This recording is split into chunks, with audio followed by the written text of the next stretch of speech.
Welcome बच्चों, स्वागत है आपका मेरे चैनल वर्टेक्स इंस्टीट्यूट में। आज हम 12th फिजिक्स के chapter 2 electrostatic potential and capacitance का पार्ट 3 स्टडी करेंगे। ये वीडियो नंबर 3 है। इससे पहले मैंने 2 वीडियोस बनाए हैं जिनका लिंक मैंने डिस्क्रिप्शन में दे रखा है। आज का वीडियो देखने से पहले उन वीडियोस को एक बार जरूर देखिएगा बच्चों।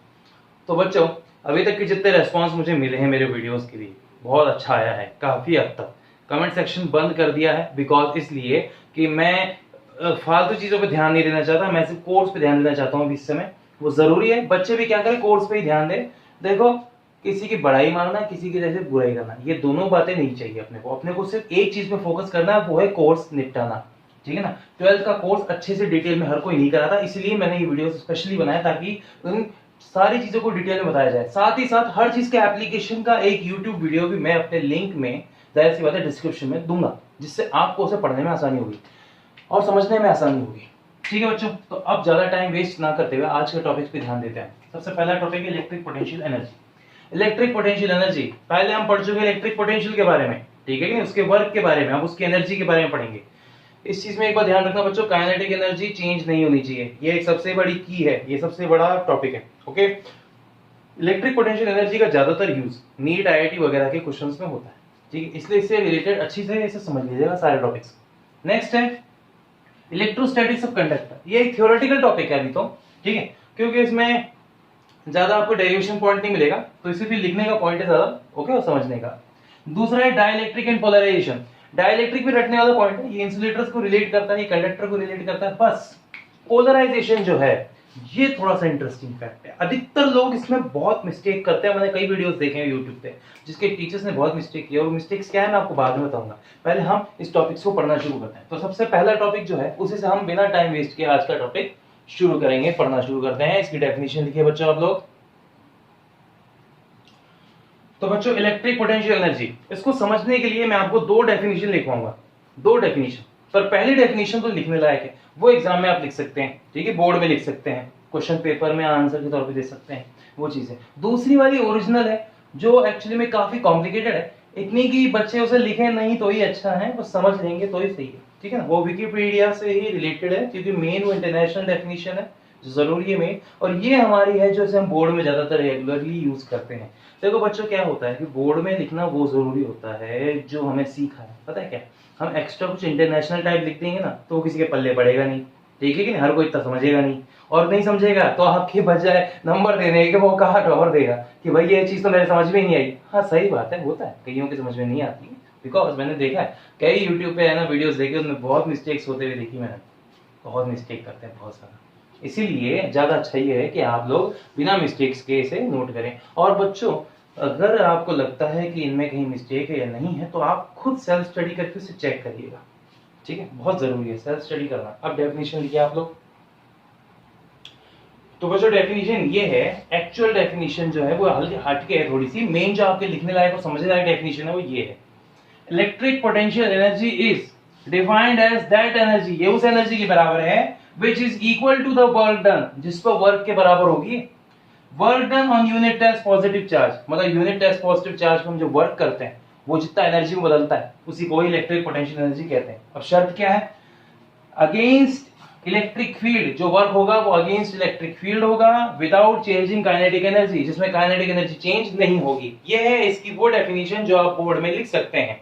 ठीक है, अब आपको मैं इसकी दूसरी डेफिनेशन लिखाता हूं, जिससे आप नोट करके लिखेंगे। जाहिर सी बात है, उसे समझना हो समझ लेंगे, पर लिखने लायक प्लीज आप मत करिएगा, बिकॉज अगर आप चाहो तो बोर्ड में समझ जाओ तो लिख सकते हैं, पर वो चीज आपके ज्यादा फायदे में नहीं, फेवर नहीं होगी। ये ज्यादा फायदेमंद होगी क्योंकि इससे ज्यादा पॉपुलरली लोग जानते हैं, तो ये इस पर आसानी से नंबर ठोक के दे देंगे। उसमें क्या है, दिक्कत कर सकते हैं। और ये मैं आपको दोनों इसलिए बता रहा हूं बिकॉज क्योंकि आपका सच्चाई जानने का फर्ज बनता है। ठीक है, आपका ये फर्ज बनता है कि आप हर चीज को बराबर जानो। क्या होता है ना कि सब इजी वे में सब सिखा देते हैं, और इसी वजह से हमारा लेवल इंटरनेशनल फिजिक्स लेवल से मैच ही नहीं हो पाता। ठीक है, ये बात ध्यान रखिएगा।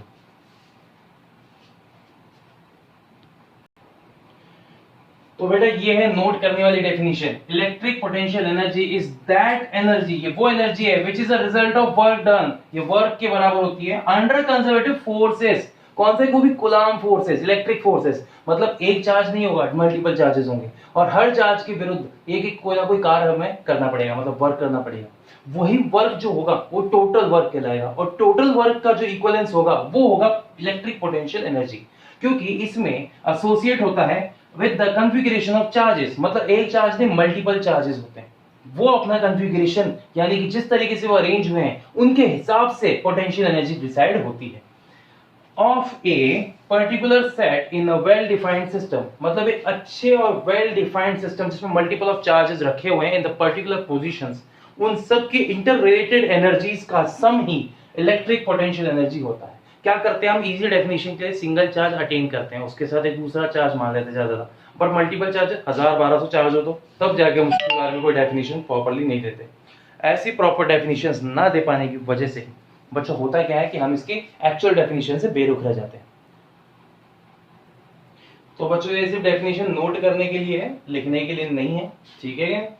चलो आप लिख लीजिए इसे, ठीक है, पर नोट करके लिखिएगा, ये बोर्ड में लिखने के लिए नहीं है। अब मैं आपको इसका मेन फॉर्मूला वगैरह और बाकी सब चीजें और यूनिट्स वगैरह सब कुछ बताता हूँ ताकि आप लोग इस टॉपिक को जल्दी जल्दी खत्म कर सकें। तो देखिए, समझिए इस चीज को कि काम कैसे कर रहा है, ये देखने लायक है इसके अंदर। तो होता ही है कि सबसे पहले इसके फॉर्मूले की बात करें तो वो होता है U is equal to modulus of W, work negative चाहे पॉजिटिव हो, हमें तो जैसे एनर्जी के उससे मैग्नीट्यूड से मतलब है अभी तो, और वो होता है Q नॉट V, ठीक है, ये पोटेंशियल के लिए। अगर इसको पोटेंशियल डिफरेंस में हम नापें तो Q not VB minus VA potential difference में हो जाएगा।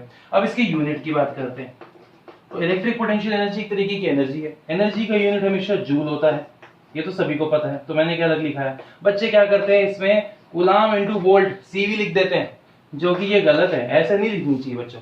चार्ज इनटू पोटेंशियल ये होता है कैपेसिटेंस वाले फैक्टर में, ठीक है कि नहीं, charge into potential, sorry charge upon potential ये होता है कैपेसिटेंस वाले फैक्टर में, और यहाँ पे CV का मतलब है कूलाम इनटू वोल्ट। हाँ, उसका यूनिट में अगर बात किया जाए तो जूल ही बनता है, पर हम जूल ही लिखेंगे क्योंकि एनर्जी है, ठीक है ना, ये ध्यान रखिएगा। ओके, तो ये नहीं लिखना होता, अधिकतर बच्चे गलती करते हैं क्यों CV लिख देते हैं, कूलाम इनटू वोल्ट लिख देते हैं, वो गलत होता है, जूल होती है इसकी यूनिट, ठीक है बच्चों, ध्यान रखना है चीज का। अब मैं आपको इसे बाकी की चीजों में बताता हूँ। होता क्या है कि इलेक्ट्रिक पोटेंशियल एनर्जी इतनी ज्यादा है कि हमें इसे एक सिंगल पॉइंट पे समझाना नामुमकिन था, तो हमने इसके 3 स्टेप बनाए, इसे 3 स्टेप में समझाए। तो फर्स्ट स्टेप ये है electric potential energy due to single charge, दूसरा स्टेप है electric potential energy due to double charge, और तीसरा स्टेप है electric potential energy due to multiple charges. हाँ, ये है वो बात, ये है वो पॉइंट। तो ये वो चीज थी जिसको हमें एक एक करके आप समझना है। तो पहला टॉपिक है हमारा electric potential energy of single charge. लो यहाँ भी सिंगल, बताओ, देखो बेटा ऐसा है, सिंगल विंगल रहने में भलाई है, क्या है कि कपल वगैरह हैंडल नहीं होते, डिप्रेशन आजकल का बहुत ज्यादा बुरा है, ठीक है कि नहीं, और दिन रात जो स्टेटस देख रहा हूँ जिस तरीके से मैं बच्चों के, बहुत परेशान है बेचारे, ठीक है ना। तो अच्छा है कि पढ़ाई लिखाई भी ध्यान दो पहले, वो सही है। ओके, अगर ज्यादा सोचोगे ना तो क्या होगा, देखो लड़का लोग जितना है वो सब सुन लो, ठीक है मैं बिल्कुल देहात लैंग्वेज में बात कर रहा हूँ, लड़का लोग जितना भी है सुन लो, कि सिंगल रहना ही तुम्हारी जिंदगी का उद्देश्य होना चाहिए, बहुत ही ऐसे तो आगे जाओगे तरक्की करोगे, हैं। अगर मान लो किसी और के चक्कर में लग गए तो जिंदगी बर्बाद कर लोगे। वो क्या है कि वो तुम्हारी तरक्की देख के ही आएगी, सुन लो लौंडो, वो तुम्हारी तरक्की देख के ही आएगी, ठीक है, अभी का कुछ नहीं। तो पहले जाहिर सी बात है सिंगल चार्ज स्टडी करके सिंगल रहो, कुछ बन जाओ, और लाइफ बनने के बाद सिंगल नहीं रहोगे, ये मेरी गारंटी है, क्योंकि ये मैं चीज महसूस कर चुका हूँ। फायदा होता है, पढ़ाई लिखाई करके आगे बढ़ जाओ तो बहुत फायदा होता है। चलिए, electric potential energy of single charge. होता क्या है कि कहीं पे इलेक्ट्रिक फील्ड मान लिया हमने, ठीक है, और वहां पर एक चार्ज मान लिया, उस चार्ज पे जो फोर्स लगेगा वो होगा QE। हाँ सही है, पर यहां पर क्या होगा, कहीं पे इलेक्ट्रिक फील्ड होती है तो उसके साथ एक इलेक्ट्रिक पोटेंशियल भी होता है, तो वो इलेक्ट्रिक पोटेंशियल चार्ज पर अपना असर दिखाएगा, उसमें वर्क करवाएगा, और वही वर्क क्या हो जाएगा, एनर्जी में चेंज हो जाएगा, ठीक है। तो फर्स्ट पॉइंट होता है work done on Q, Q पे जो वर्क होगा वो होगा W, और वो हो जाएगा Q इंटू V, सही है, यही चीज हो गई। नो, दूसरा पॉइंट, ये थोड़ा सा इसको मैं थोड़ा साइड कर देता हूं, ये जगह ज्यादा ले रहा है, F is equal to QE, ठीक है। और दूसरा पॉइंट है this work convert into energy, यही वर्क एनर्जी में कन्वर्ट हो जाएगा। तो U इज इक्वल टू आ गया QB। लो भाई, पहला फॉर्मूला में मिल गया। तो सिंगल चार्ज की जो होती है वो ये होती है। अब सिंगल चार्ज में एक बहुत ही पर्टिकुलर डेफिनेशन दी गई है, बहुत बार पूछी गई है, that is called electron volt. Electron volt नाम की जो डेफिनेशन है बहुत बार पूछी गई है, बहुत ही जरूरी डेफिनेशन है। सब एटॉमिक पार्टिकल्स की एनर्जी को नापने के लिए हम इस एनर्जी का इस्तेमाल, इस यूनिट का इस्तेमाल करते हैं। वो क्या है अब दिखाता हूं आपको, देखिए। तो बच्चों क्या है 1 इलेक्ट्रॉन वोल्ट? देखिए definition of 1 electron volt, definition ये है, it is defined as that amount of energy, कि उतनी एनर्जी के बराबर होती है गेन्ड बाय इलेक्ट्रॉन, इलेक्ट्रॉन द्वारा प्राप्त उतनी एनर्जी के बराबर होती है when it is accelerated by electric potential of 1 volt, जब किसी इलेक्ट्रॉन को 1 वोल्ट का पोटेंशियल दिया जाता है। देखो कैसे, यहां पर 1 इलेक्ट्रॉन वोल्ट होगा कितना, यहां पे 1 इलेक्ट्रॉन की बात करें तो 1 इंटू 1.6 इंटू 10 की पावर माइनस के 19, और वोल्ट का वैल्यू है यहाँ पे 1 वोल्ट, ठीक है। तो यहाँ पे जब इन सबको मल्टीप्लाई करते हैं, एक कूलाम लिखना भूल गया, तो कूलाम इंटू वोल्ट मल्टीप्लाई होकर जूल बन जाता है, और 1.6 इंटू 10 की पावर माइनस के 19 जूल, ये एनर्जी आ रही है। तो इसका मतलब 1 इलेक्ट्रॉन वोल्ट में इतनी एनर्जी शामिल होती है, ठीक है। अब इसका फायदा क्या है, मैं इसे मिटा रहा हूं बच्चों, मैं इसका एक न्यूमेरिकल करा रहा हूं, जिससे आपको इसका फायदा समझ में आएगा। इसका फायदा यह है कि हम इससे क्या कर सकते हैं, सब एटॉमिक पार्टिकल जैसे electron, proton, photon, neutrino, neutrons etcetera and जितने भी अदर पार्टिकल्स हैं, ठीक है, सब एटॉमिक यानी कि जो एटॉमिक लेवल या फिर न्यूक्लियस लेवल के साइज के होते हैं उनकी बात कर रहा हूं मैं, वो पार्टिकल्स की एनर्जी आप फाइंड आउट कर सकते हैं। चलिए मान लेते हैं देयर इज अ फोटोन, एक एग्जांपल करते हैं, आसान रहेगा। There is a photon of energy 3.2 into 10 to power minus के 19 जूल, ठीक है। कन्वर्ट इट इनटू, अगर आप लोगों ने ध्यान दिया हो तो ये डेफिनेशन आपने 11th में भी पढ़ी होगी, पर मैं जानता हूं कई महान आत्माओं को 11th तो छोड़ो 10th भी सही से नहीं पढ़ी होगी। तो convert it into electron volt, electron volt में बदलना है इसे, तो कैसे होगा, अपने पास E का वैल्यू दिया हुआ है 3.2 इंटू 10 की पावर माइनस के 19 जूल। अरे बेटा ये जूल है ना, इस जूल को हटा दो, देखो 3.2 इंटू 10 की पावर माइनस के 19, ये जूल है ना, इस जूल को हटा के लिख दो इलेक्ट्रॉन वोल्ट, और बस नीचे लिख दो 1.6 इंटू 10 के पावर माइनस के 19, बस काम खत्म। इतना सा करना है आपको, ये हुआ इसका मतलब, ठीक है। हाँ, जब जूल हटाओगे तो वहां इलेक्ट्रॉन वोल्ट लिख दोगे, और इलेक्ट्रॉन वोल्ट का वैल्यू होता है 1.6 इंटू 10 की पावर माइनस 19, उसे नीचे लिख दोगे। देखो फायदा क्या हुआ, 10 की पावर माइनस 19 से 10 की पावर माइनस 19 कैंसिल, और 3.2 से 1.6 कैंसिल। ये कैसे कैंसिल हुआ, ये कैंसिल कैसे हुआ आप लोग इसे सॉल्व करेंगे, और E का वैल्यू आ रहा है 2 इलेक्ट्रॉन वोल्ट। लो जी बच्चों, ये आपका कन्वर्जन कंप्लीट हुआ। तो देखो पहले के मुकाबले जो पहले फोटोन की एनर्जी थी इस तरीके से अब ज्यादा आसान हो गई कि नहीं हो गई, इसीलिए इसे सब एटॉमिक पार्टिकल्स के लिए ज्यादा यूज करते हैं। क्या है सब एटॉमिक पार्टिकल्स, सर्च करिएगा, न्यूट्रॉन, प्रोटॉन, इलेक्ट्रॉन वगैरह साइज के पार्टिकल्स को सब एटॉमिक पार्टिकल्स कहा जाता है। मतलब जो एटम के अंदर या फिर न्यूक्लियस में पाए जाते हैं उन्हें सब एटॉमिक पार्टिकल्स कहते हैं।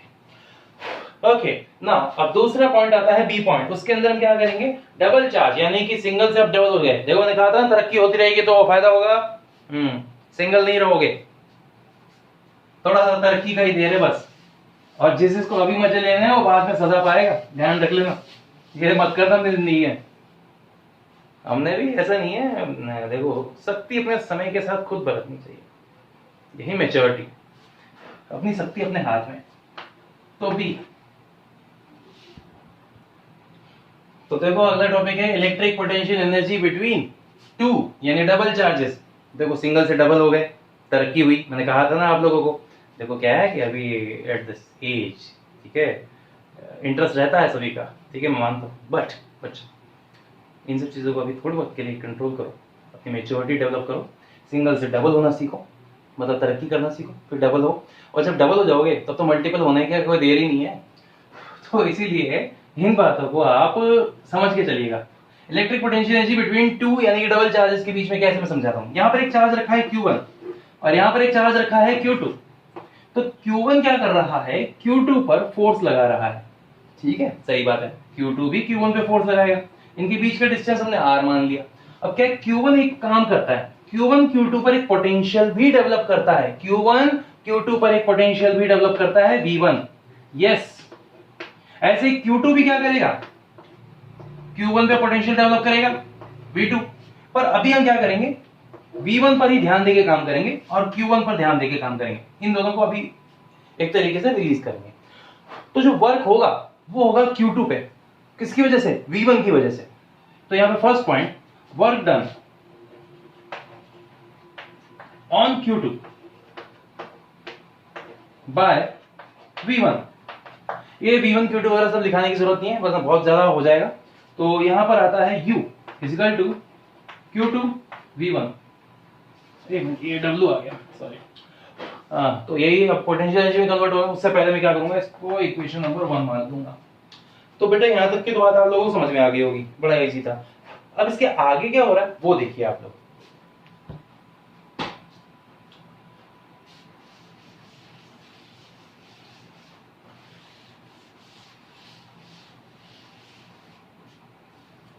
अब सेकंड पॉइंट ये है, electric potential V1 due to Q1। भाई V1 कितना होगा Q1 की वजह से, V1 होगा K Q1 अपॉन में R। ये क्वेश्चन नंबर 2, ये हम जानते हैं भाई, electric potential due two point charge. अब यहां पर now from first and second equation, भाई W का फॉर्मूला था Q2 V1 का वैल्यू रख देंगे K Q1 अपॉन में R। इसको सॉल्व करेंगे तो W का फॉर्मूला आएगा अपने पास, देख लो ये है, ठीक है। अब इसका W का फॉर्मूला आएगा K Q1 Q2 अपॉन में R। This work convert into energy, यही वर्क एनर्जी बोलेगा। और U का फॉर्मूला होगा K Q1 Q2 अपॉन में R। मैं इसको यहां के बजाय यहां लिख देता हूं, ये ज्यादा सही रहेगा, क्या जगह कम है ना, ठीक है, आपको दिखाई ना दे बाद में कहीं। ये लोग आप कंटिन्यू से उतारते रहिएगा। Now this work convert into energy, और ये एनर्जी में बदलेगा तो U लग जाएगा बस। तो K Q1 Q2 अपॉन में R। लो भाई, सिंगल के डबल हो गए, हो रहा है ना, देखो Q1 Q2 आ गए ना दोनों एक दूसरे के साथ। तो धीरे धीरे लाइफ को potential energy, electric potential energy की तरह बनाते चले। पहले सिंगल रहे, कुछ कर ले लाइफ में, ठीक है, उसके बाद फिर डबल हो जाए, बिल्कुल जरूरी है, वो तो होना ही है, सभी के साथ होता है। ओके, तीसरा अब जो है वो है मल्टीपल होने का टाइम आ चुका है। अब देखिए कैसे, हाँ देखो कई बच्चों का आ रहे होंगे मजे। हाँ सही बात है, इन्हीं बातों में मजे आते हैं सारे। वो सीरियस होके तो पढ़ाई करनी आती ही नहीं है, वैसे सीरियस हो गई ज्यादा पढ़ाई होती भी नहीं है, सच बताऊं तो। तीसरा, electric potential energy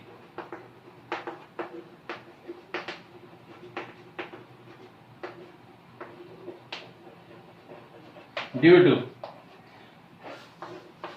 multiple charges.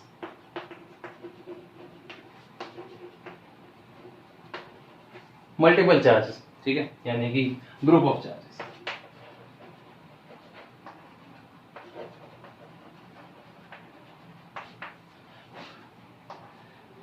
ये मल्टीपल चार्जेस का मतलब ही ग्रुप ऑफ चार्जेस है, ठीक है कि नहीं।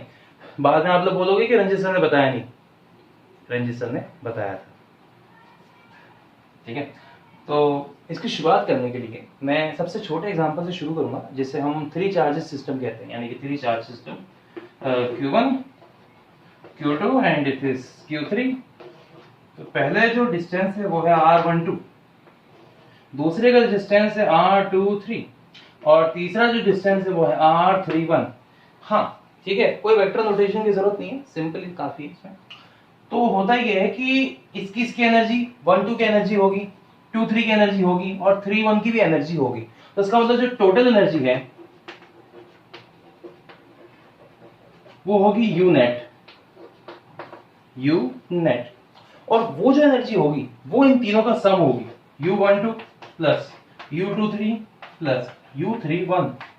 देख रहे हो? ठीक है। अब यहीं पर ये टॉपिक खत्म नहीं होता, बल्कि यहीं से ये शुरू होता है। अब हम इसकी एनर्जीज कैलकुलेट करेंगे in the terms of charges. देखिए कैसे। पहले मैं निकालूंगा U12 को, और U12 आएगी कैसे? 1 और 2 उनके बीच का distance K, Q1 Q2 upon में R12। समझे कैसे लिखना होता है? अगर मैं U12 को ऐसे लिख सकता हूं तो उसका मतलब U23 को कैसे लिखूंगा? K Q2 Q3 अपॉन में R23 प्लस फिर यहां पर आएगा K Q3, यहां पे Q1 अपॉन में R31। देखो ये सब कुछ 1, ये सारा इनमें कुछ कॉमन आ रहा है क्या? हाँ, इनमें कॉमन आ रहा है K। यस, और K को कॉमन ले लिया जाएगा। K कॉमन लेने के बाद अब बचता है Q1 Q2 अपॉन में R12, फिर यहाँ पे Q2 Q3 अपॉन में R23 और यहाँ पे Q3 Q1 अपॉन में R31। लो जी बच्चों, ये तो हो गया आपका पहला हिस्सा पूरा। पर ये क्या है? इसको एक शॉर्ट तरीके से अगर मैं समझाऊं तो देखिए, इसको एक बिल्कुल सिंपल वे में अगर समझाना चाहूं तो ये ऐसे लिखा जाएगा, U net equal to K, या फिर सीधा सीधा कहूं summation of all pairs of U I J। हाँ, ये U I J का मतलब क्या है वो अभी आपको समझाता हूं। शर्त ये है पर ये है कि I और J आपस में बराबर नहीं होने चाहिए। ठीक है, अगर I का वैल्यू 1 है तो J का वैल्यू 1 नहीं होगा उस टाइम पे। 2 3 4 5 6 7 कुछ भी होगा पर 1 नहीं होगा। अगर I का वैल्यू 2 है तो J का वैल्यू 2 नहीं होगा, 1 हो सकता है, 3 हो सकता है, 4 हो सकता है। समझ रहे हो? ये चलेगा। तो अभी इसको मैं एक एग्जांपल के जरिए आपको समझाता हूं और उसके बाद फिर आपको ये चीज अच्छे से क्लियर होगी। कई लोग इसे n वाले फॉर्मूले वगैरह से समझाते हैं। वो क्या है कि हायर स्टैंडर्ड के लिए रहने दे तो ही सही है, अपने छोटे स्टैंडर्ड पे अपना नॉर्मल चीज सही है। ओके, एक एग्जांपल करते हैं, देखिए क्या है। तो सबसे पहले हम एनर्जी फाइंड आउट करेंगे। यहाँ पर एक 2 माइक्रोकूलम का चार्ज है, यहाँ पे 3 माइक्रोकूलम का चार्ज है और यहाँ पे -5 माइक्रोकूलम का चार्ज है। इनके बीच का डिस्टेंस है 10 सेंटीमीटर। इनके बीच का नहीं 10 सेंटीमीटर नहीं 10 मीटर, इजी हो जाएगी। 10 मीटर, 20 मीटर, ये हुआ 10 मीटर। ठीक है, तो अब हमें एनर्जी निकालनी है। तो कैसे होगी? देखो, यू नेट, पहले तो इन दोनों की एनर्जी होगी, इसकी और इसकी, और फिर इनके बीच की डिस्टेंस, तो आएगा के। ठीक है, इनके बीच की एनर्जी क्या आ रही है? 2 microcoulomb 3 microcoulomb upon bye 10। Yes, 2 microcoulomb 3 microcoulomb upon में 10। लो भाई, ये तो पहला स्टेप हो गया। अब किसकी? इन दोनों की एनर्जी निकालेंगे। इन दोनों की तो हो चुकी, अब इन दोनों की एनर्जी आएगी। वो कितनी आएगी? देखिए, 3 माइक्रोकूलम -5 माइक्रोकूलम और नीचे आएगा 20। फिर अब नेक्स्ट, अब किसकी आएगी बारी? अब इन दोनों की आएगी, बिल्कुल। ये आएगा -5 माइक्रोकूलम, फिर आएगा यहाँ पर 2 माइक्रोकूलम और नीचे आएगा 10। ये लो भाई। अब माइक्रो का मतलब क्या होता है? 10 की पावर -6, और मीटर तो अपना ऐसे का ऐसा है ही, कोई दिक्कत ही नहीं। तो अब जो एनर्जी आने वाली है उसको कैलकुलेट करने का तरीका समझिएगा आप लोग। ये एग्जांपल था, ठीक है।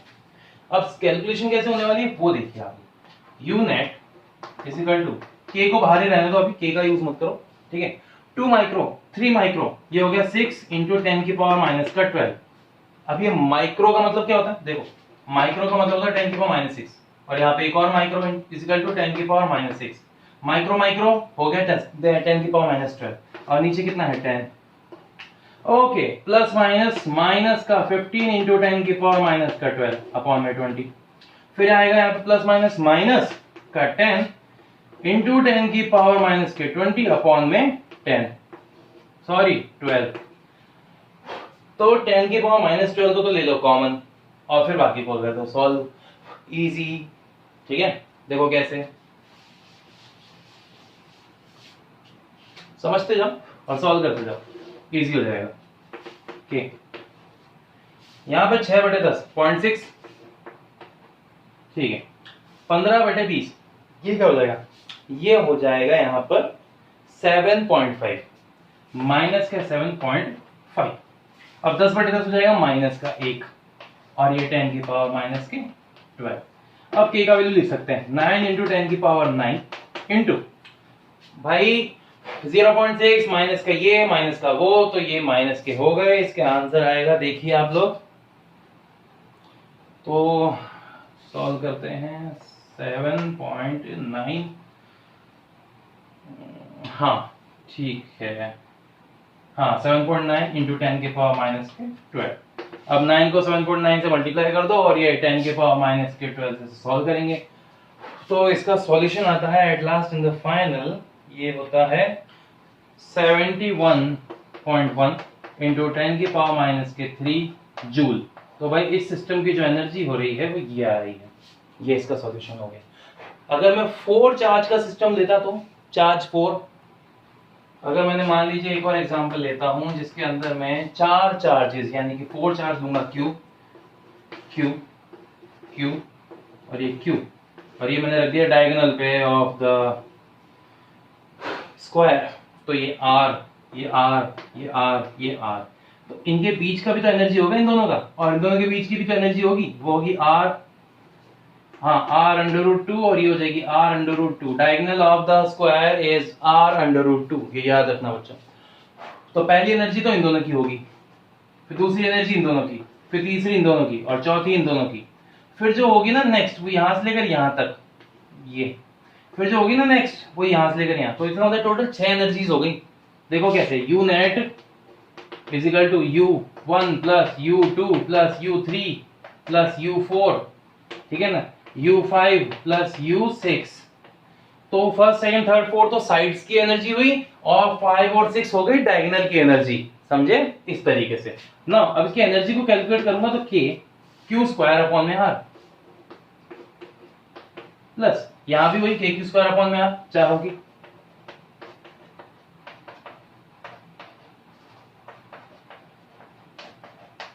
और k q²r। नेक्स्ट u5, अब इन दोनों की एनर्जी आएगी, ये दोनों, u5 का मतलब ये दोनों हो गए, बट एक शर्त है, k q² तो ठीक है, r की वैल्यू आएगी r√2, तो यहाँ पर k q²r/√2, ठीक है बच्चों।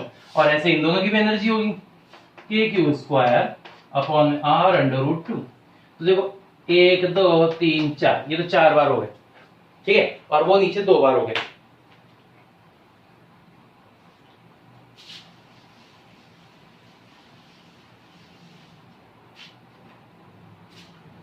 तो ये टोटल एनर्जी आई 4k q²r, ठीक है ना, प्लस 2k q²/√2r।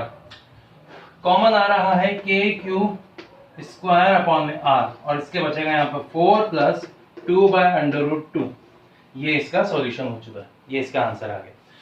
ओके बच्चों, अब ज्यादा टाइम वेस्ट ना करते हुए अब हम नेक्स्ट टॉपिक पे आ जाते हैं, हमारे आज के सेकंड टॉपिक पे, इलेक्ट्रोस्टैटिक्स ऑफ कंडक्टर।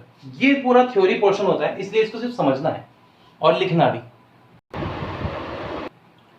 तो बच्चों अब हमारा नेक्स्ट टॉपिक है इलेक्ट्रोस्टैटिक्स ऑफ कंडक्टर, और इलेक्ट्रोस्टैटिक्स ऑफ कंडक्टर को समझने के लिए आपको कुछ पॉइंट्स को अच्छे से समझना होगा।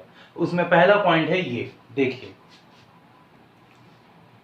पहला टॉपिक है inside a conductor electrostatic field is 0। किसी भी कंडक्टर को जब भी हम चार्ज देते हैं तो सारा का सारा चार्ज उसकी सरफेस पे आ जाता है। उसके चार्ज के सरफेस पे आने की वजह से अंदर कोई एक्स्ट्रा चार्ज नहीं रहता, और अंदर की तरफ जो इलेक्ट्रिक फील्ड हो जाती है वो होती है 0। इसे हम अगर गाउस लॉ से समझे तो because of Gauss law phi का वैल्यू जो होता है वो होता है q/ε0। अब इनसाइड की बात करें तो 0 है, तो इसलिए फाई का वैल्यू भी क्या हो जाएगा 0। अगर फाई का वैल्यू ही 0 हो गया तो उसके कॉरस्पॉन्डिंगली इलेक्ट्रिक फील्ड जो इनसाइड है वो भी क्या हो जाएगी बच्चों, जीरो हो जाएगी। यही कॉन्सेप्ट है, ठीक है कि नहीं। तो अब इसे हम शब्दों में लिख लेते हैं, ये आप लोग बना लीजिए। तो बच्चों यहाँ पे साफ साफ लिखा हुआ है, if extra charge is given to a conductor, अगर किसी कंडक्टर को एक्स्ट्रा चार्ज दिया जाएगा, then it come to surface, तो वो उसकी सरफेस पे आएगा, because to reduce its electrical potential energy, ताकि वो अपनी इलेक्ट्रिकल पोटेंशियल एनर्जी को कम से कम कर सके, एंड द इंटरनल रिपल्शन, और उसके अंदर ये मौजूद इंटरनल रिपल्शन को। होता ही है कि जब किसी कंडक्टर को चार्ज देते हैं तो वो चार्ज जो है ऐसे लिया जाता है, देखो ये मान लो दो कई सारे चार्ज अंदर आ गए हैं कंडक्टर में, तो होगा यूं, ये इसको रिपेल करेगा, इसे रिपेल करेगा, इसे रिपेल करेगा, इसे रिपेल करेगा, इसे करेगा। इनके इंटरनल रिपल्शंस की वजह से ये क्या करेंगे, अपनी पोजीशन लेकर सरफेस पर आ जाएंगे, देख रहे हो, ये अपने आप को रिपेल करते हुए सरफेस पे ले आएंगे, ये होता है। ऐसे करके इनकी इंटरनल पोटेंशियल एनर्जी जो होगी वो क्या है, इलेक्ट्रिकल पोटेंशियल एनर्जी कम हो जाएगी, मिनिमाइज हो जाएगी, ठीक है। और इसकी मिनिमम एनर्जी का भी फॉर्मूला है, बट वो हम लिखवाएंगे नहीं क्योंकि वो थोड़ा अपर लेवल का हो जाता है, इसलिए। अब हम सीधा इसके दूसरे पॉइंट पर आते हैं, जो कि आज का हमारा सेकंड पॉइंट है। तो बेटा सेकंड पॉइंट ये है कि electric field is always normal, यानी perpendicular to the surface of conductor. मतलब किसी कंडक्टर के बारे में इमेजिन करिए और उसके एक इमेजिन करिए उसकी सरफेस पे, तो इलेक्ट्रिक फील्ड क्या होगी, उसके हमेशा सरफेस पर नॉर्मल होगी, उसके परपेंडिकुलर होगी, चाहे सरफेस कैसी भी हो, टेढ़ी मेढ़ी, ठीक है बच्चों, हमेशा क्या होगी, उसके परपेंडिकुलर ही होगी, ठीक है। ऐसा इसलिए होता है ताकि उसका कोई टेंजेंशियल कंपोनेंट नहीं। अगर कभी इलेक्ट्रिक फील्ड का टेंजेंशियल कंपोनेंट हुआ तो यहां पर जो भी चार्ज होगा, सरफेस चार्ज, वो चलना शुरू कर देगा, वो रोटेट करना शुरू कर देगा। देखिए कैसे, ये तो पॉसिबल है, ये अंदर तो जीरो है, ठीक है ना, ये पॉसिबल है, बट ये वाला डायग्राम जो मैं बना रहा हूं ये पॉसिबल नहीं है। देखिए मैं क्या होता है, जैसे मान लिया मैंने बना दिया और इलेक्ट्रिक फील्ड इसमें क्या कर रही है, किसी एंगल से निकल रही है, ठीक है, ये रही थीटा एंगल नॉर्मल से। और अगर मान लिया ऐसा कभी हुआ, इलेक्ट्रिक फील्ड अगर ऐसा करने लग गई, तो देखिए क्या होगा, क्या क्या कबाड़ा हो जाएगा, देखिए ये नॉट पॉसिबल। पहली बात तो ये नॉट पॉसिबल, ये पॉसिबल ही नहीं है, ठीक है। ऐसा होगा तो सारा का सारा चार्ज है ना, ये देखिए क्या करेगा, ये चलना शुरू कर देगा, ये खिसकना शुरू कर देगा सरफेस पर, ऐसे ये चलना शुरू कर देगा और क्या बनाएगा, सरफेस करंट्स, सरफेस करंट्स, ठीक है। सरफेस करंट कभी बनते हैं नहीं, इलेक्ट्रोस्टैटिक की क्या रही फिर। इसलिए ध्यान रखने वाली बात यह है, इलेक्ट्रिक फील्ड कभी भी टेंजेंशियल कंपोनेंट इसलिए नहीं बनाती because surface current will move, ठीक है ना, जो कि एग्जिस्टेंस कभी नहीं करती। इसका मतलब ये वाला पॉसिबल नहीं है, ये पॉसिबल है, ये स्टैटिक कंडीशन को डिफाइन करता है, ठीक है। तो चलिए अब इसके बारे में लिख लेते हैं, क्या है देखिए। तो बच्चों होता ही हुआ है, electric field is always perpendicular to the surface of conductor because there is no tangential component, क्योंकि इलेक्ट्रिक फील्ड का कोई टेंजेंशियल कंपोनेंट नहीं होता है ऑफ इलेक्ट्रिक फील्ड।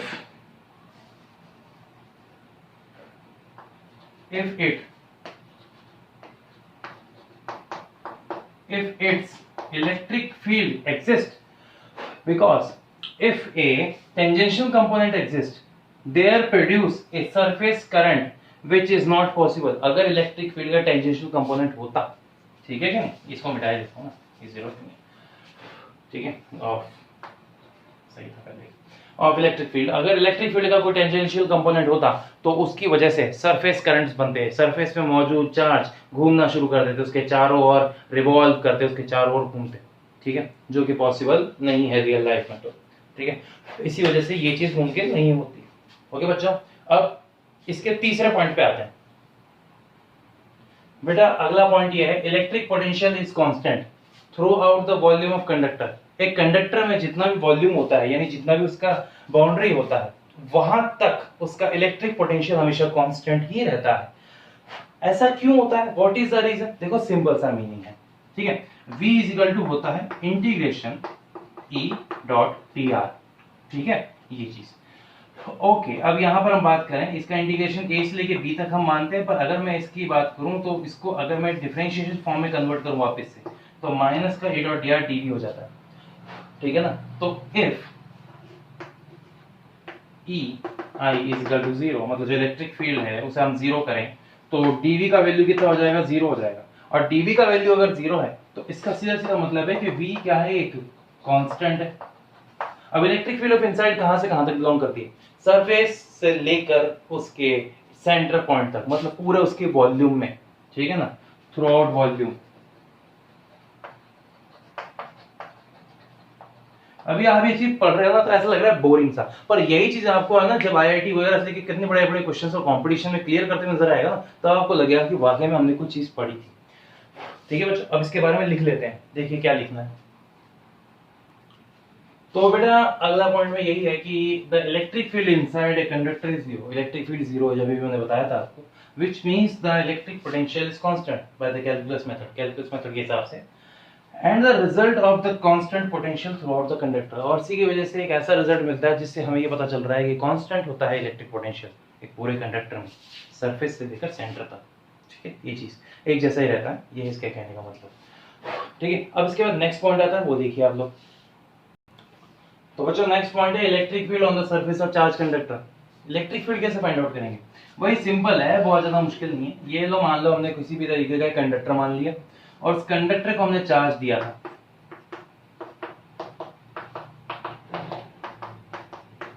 तो होता क्या है कि अगर चार्ज को मुझे बाउंड करना है तो मैं इसके चारों ओर एक सिलेंड्रिकल गाउसियन सरफेस को अज्यूम करूंगा।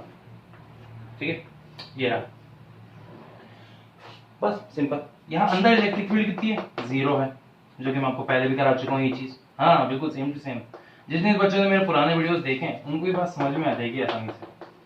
तो ये रहा डी ए, इसमें हम गाउस लॉ लगा देंगे सीधा सीधा, ज्यादा कोई माथा फोड़ी नहीं है, सिंपल सा कैलकुलेशन है। डी ए वन यहाँ पर, इसकी बात करें तो ये D A two. Okay, electric field यहाँ से जा रही है, इधर से जा रही है, ये इलेक्ट्रिक फील्ड ऐसे बना देता हूँ वरना आप कंफ्यूज होंगे। तो ये रहा इलेक्ट्रिक फील्ड, ये रहा डी ए, ये दोनों एक दूसरे के परपेंडिकुलर। तो ऐसे करके हम बात करें by Gauss law,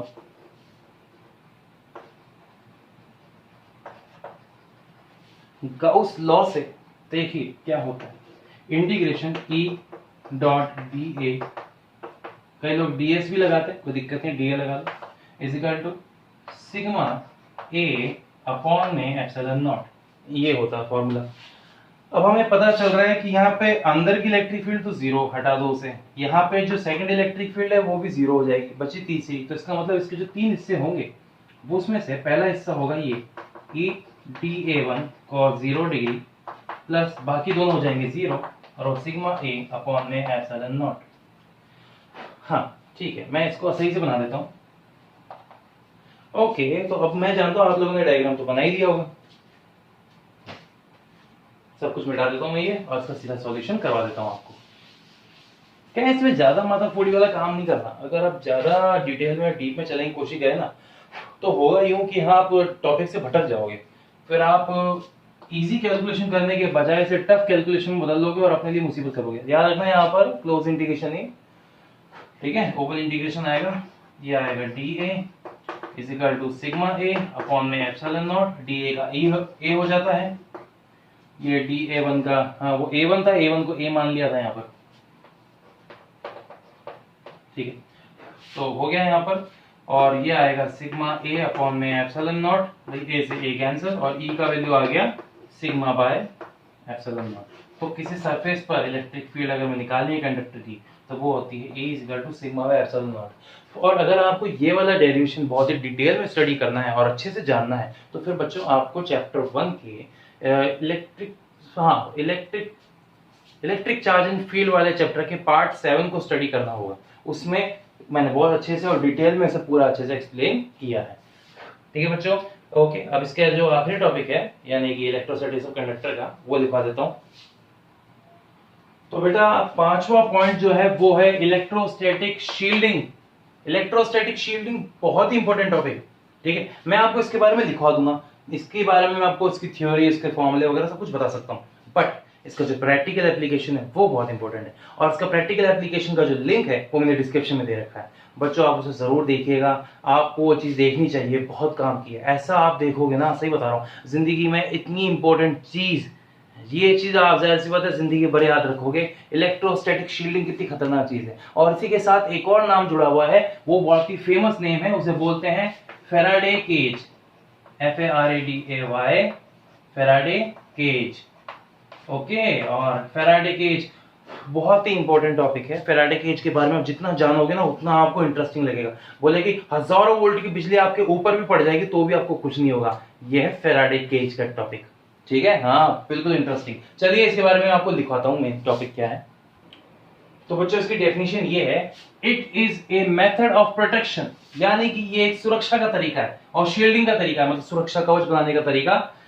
okay, to a particular region or space or any sensitive instrument from the effect of electric field. External electric field के बुरे प्रभावों से बचाए रखने के लिए हम इलेक्ट्रोस्टैटिक शील्डिंग के मेथड का यूज करते हैं, ठीक है। इलेक्ट्रोस्टैटिक शील्डिंग होती क्या है और ऐसे करते कैसे इसको देखिए आप लोग। ये डेफिनेशन तो बच्चों क्या है कि आपको लिखनी है, ओके, और यही बोर्ड में भी आपको लिख कर आनी है।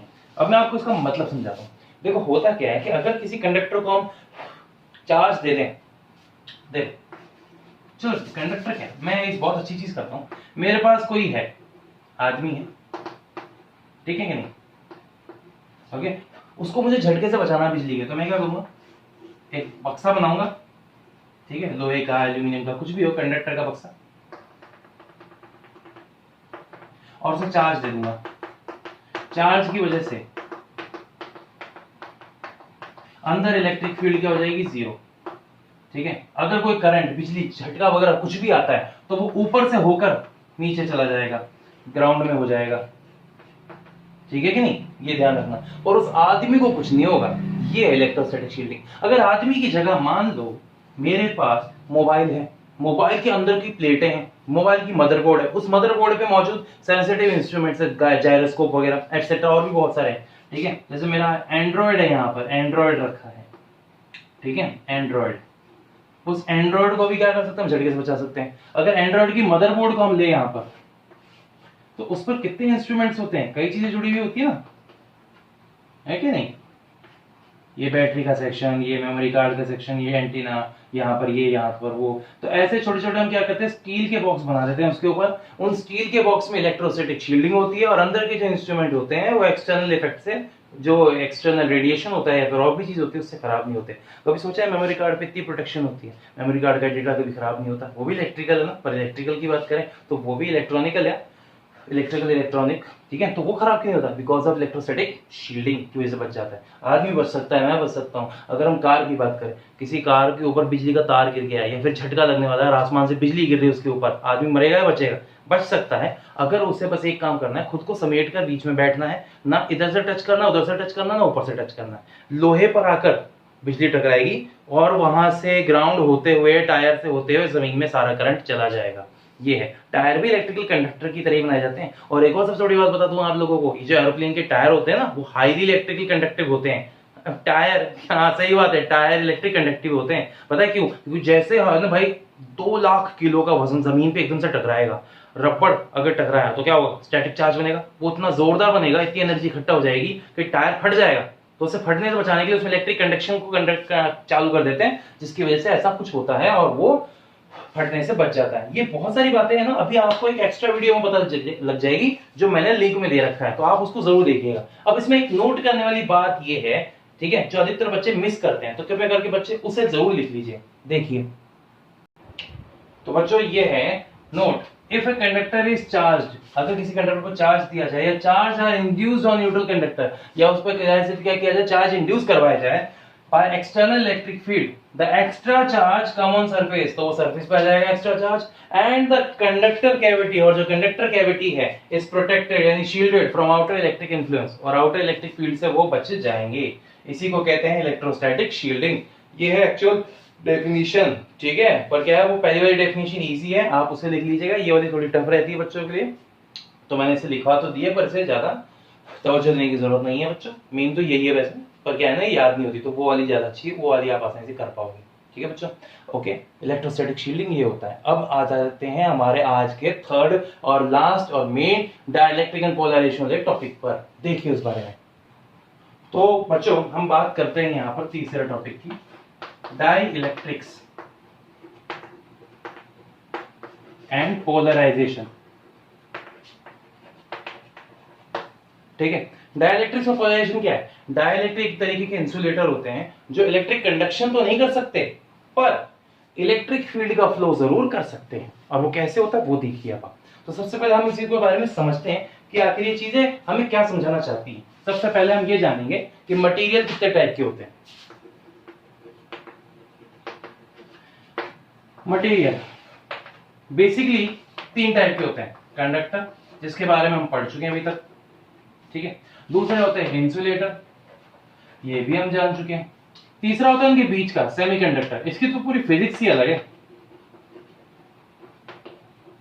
ये तो कुछ अलग ही चीज है, इसका तो अलग ही है सब कुछ। इंसुलेटर का एक टाइप होता है जिसे बोलते हैं डाई इलेक्ट्रिक, और उस डाई इलेक्ट्रिक के 2 पार्ट होते हैं, ठीक है। ये बेस्ड है एटॉमिक और मॉलिक्यूलर लेवल पर।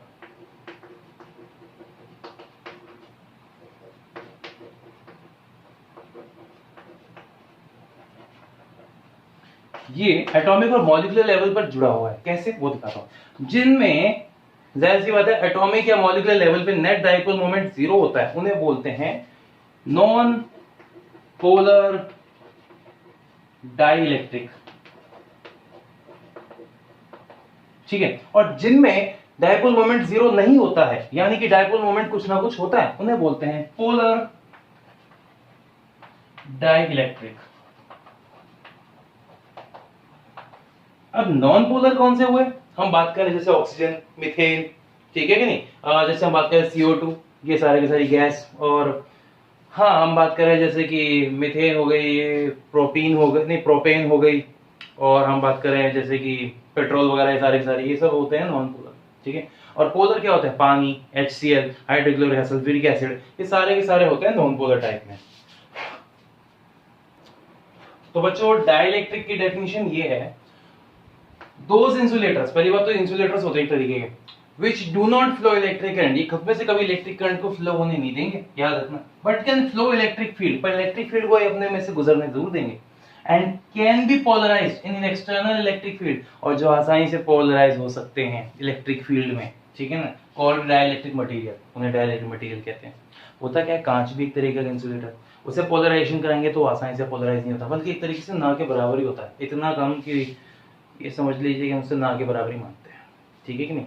और अगर उसकी जगह पर वाटर का यूज, प्योर डिस्टिल्ड वाटर बेटा, कंडक्टिव वाटर नहीं, डिस्टिल्ड इंसुलेटिव वाटर, ठीक है, बिल्कुल प्योर वाटर जो होता है वो याद रखना इंसुलेटर की तरह बिहेव करता है, एक बुरा कंडक्टर होता है, एक नॉन कंडक्टर होता है। डिस्टिल्ड वाटर, बिल्कुल प्योर वाटर, ये ध्यान रखना। फिर उसी के अंदर की कहानी यही है, अगर उसे डाइइलेक्ट्रिक बनाना है तो हम बात करें उसमें क्या एटम्स इजीली पोलराइज हो जाते हैं, उससे ज्यादा बढ़िया HCl ले लेते हैं, HCl में ना पोलराइजेशन बहुत कम होता है, वैसे इलेक्ट्रिकल कंडीशन हो जाता है उसके अंदर, इलेक्ट्रिकल कंडक्शन तो, ठीक है, पर ये है कि उस हाई टेम्परेचर पर, लो टेम्परेचर पर नहीं।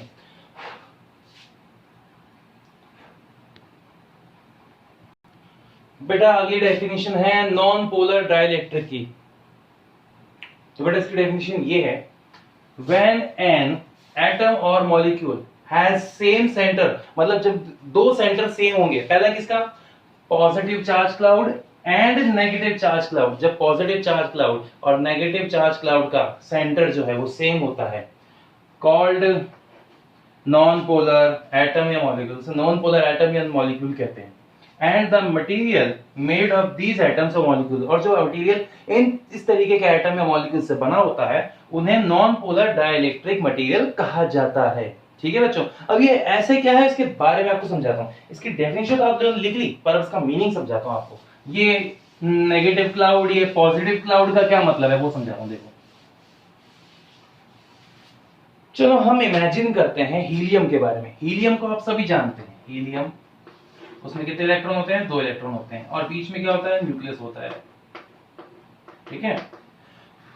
तो होता यूं है कि बीच में न्यूक्लियस है, अगर मैं उसे पॉजिटिव क्लाउड मानूं, पॉजिटिव क्लाउड जो प्लस चार्ज से बना है, तो उसका सेंटर ये हुआ, ठीक है कि नहीं, ये चीज। और अगर मैं इलेक्ट्रॉन की बात करूं तो इलेक्ट्रॉन क्या बनाएगा इसके चारों ओर? नेगेटिव क्लाउड, ठीक है कि नहीं। इलेक्ट्रॉन इतना तेज घूमते हैं कि इसके चारों ओर एक क्लाउड बना देंगे, वो नेगेटिव क्लाउड कहलाएगा। अब उसका सेंटर भी देखो कैसा है, सेम है। तो दोनों के सेंटर एक ही जगह पर है, ना ये पॉजिटिव रहा ना नेगेटिव रहा, तो इसलिए इसे क्या कहेंगे, नॉन पोलर कहेंगे।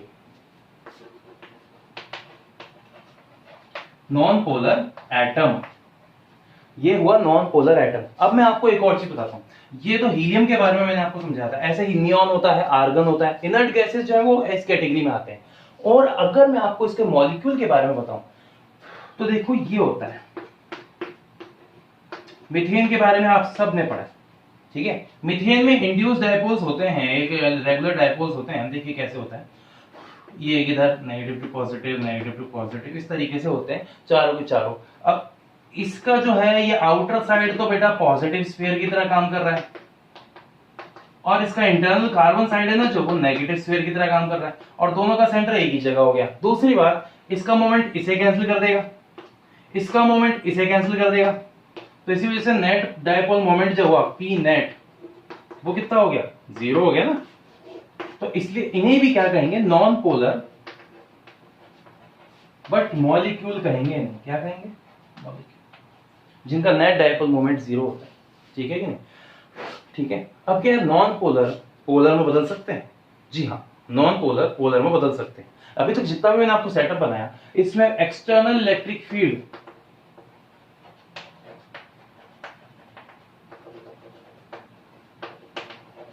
को मैंने क्या रखा था, 0 रखा था। तो इसको समझते हैं, देखिए। तो देखो बेटा, मेरे पास पहला एक केस ही है, non polar element, non polar. और नॉन पोलर की बात ये हुई कि इसमें अगर मैं इलेक्ट्रिक फील्ड 0 है इस समय, तो ये कुछ नहीं होगा। इलेक्ट्रिक फील्ड बढ़ाने पे क्या होगा, पॉजिटिव साइड और नेगेटिव साइड एक दूसरे से डिस्प्लेस होना शुरू हो जाएंगे। देख रहे हो यहाँ पर, पॉजिटिव स्फीयर और नेगेटिव स्फीयर की जगह बदल ली, इनके बीच का डिस्टेंस क्या हो गया, बढ़ गया, ठीक है। इसके बीच का डिस्टेंस बढ़ेगा तो जो डायपोल मोमेंट है वो भी क्या करेगा, बढ़ेगा। इसी वजह से अब ये पहले था नॉन पोलर, अब ये बन चुका है इंड्यूस्ड पोलर।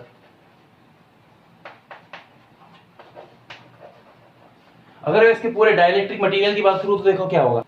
तो बेटा मेरे पास यहां पे एक नॉन पोलर मटेरियल है, नॉन पोलर डाइलेक्ट्रिक, और थोड़ी देर बाद क्या होगा, जब मैं इलेक्ट्रिक फील्ड बढ़ाऊंगा तो बेटा यहाँ पर क्या है कि पहले नॉन पोलर था, अब जैसे इलेक्ट्रिक फील्ड मैंने बढ़ाई, इलेक्ट्रिक फील्ड का वैल्यू अनइक्वल टू 0 किया, पॉजिटिव और नेगेटिव एक दूसरे से अलग हो गए, अब ये बन चुका है एक इंड्यूस्ड पोलर। ठीक है बच्चों, ये होता है नॉन पोलर के साथ। अब देखिए नॉन पोलर के साथ क्या होता है।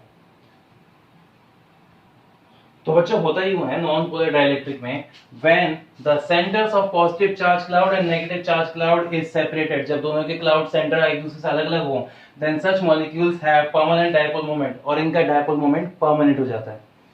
And the material of these non polar molecules, ठीक है ना, is called non polar dielectric, और जो मटेरियल नॉन पोलर मॉलिक्यूल से मिलकर बना होता है उन्हें ही नॉन पोलर डाइलेक्ट्रिक कहा जाता है। अब देखिए इनका इलेक्ट्रिक फील्ड में क्या बिहेवियर होता है। तो देखो बच्चों, होता यूं है कि जब इलेक्ट्रिक फील्ड का वैल्यू 0 रखा जाता है, मतलब इलेक्ट्रिक फील्ड अप्लाई नहीं की जाती, तो ये जो डायपोल मोमेंट्स होते हैं ये क्या करते हैं, रैंडमली ओरिजिनेट होते हैं और रैंडमली कॉन्फ़िगरेट होते हैं, कहीं भी किसी भी डायरेक्शन में मौजूद हो सकते हैं। देख रहे हो, इसकी डायरेक्शन यहाँ, इसकी डायरेक्शन यहाँ, इसकी डायरेक्शन यहाँ, इसकी डायरेक्शन यहाँ, तो इन सबकी डायरेक्शन डिफरेंट है। पर जैसे इलेक्ट्रिक फील्ड अप्लाई करते हैं, इलेक्ट्रिक फील्ड, तो ये क्या करते हैं, एकदम सावधान की स्थिति में आ जाते हैं।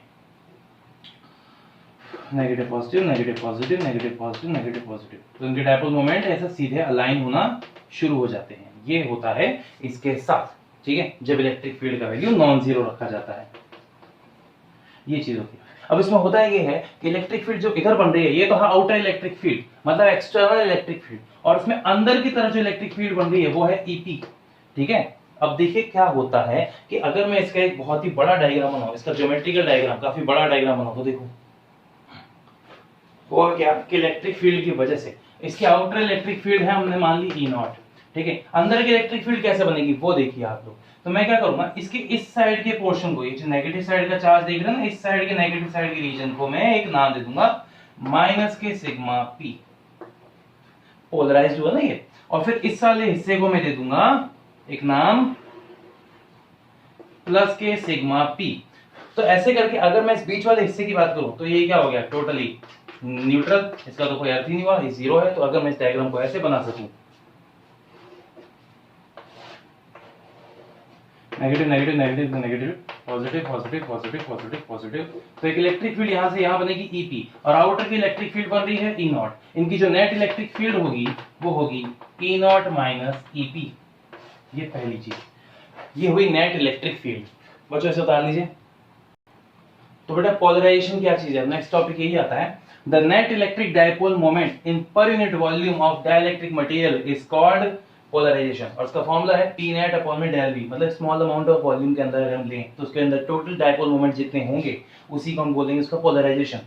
इसको हम ऐसे भी डिनोट कर सकते हैं dP by dV, और उसको ऐसे भी लिख सकते हैं NP मॉलिक्यूल। अगर एक मॉलिक्यूल का आपको डायपोल मोमेंट पता हो तो नंबर ऑफ मॉलिक्यूल्स आपको पता होने चाहिए कितने वहां पर डायपोल इलेक्ट्रिक मॉलिक्यूल्स हैं, ठीक है, इन पर यूनिट वॉल्यूम। ये ध्यान रखना बच्चों। अब इसके यूनिट की बात करूं तो इसका यूनिट जो होता है वो 2 यूनिट है इसके। एक तो है कूलाम पर मीटर स्क्वायर और दूसरा है 10 की पावर माइनस के 30 डी बाय मीटर क्यूब।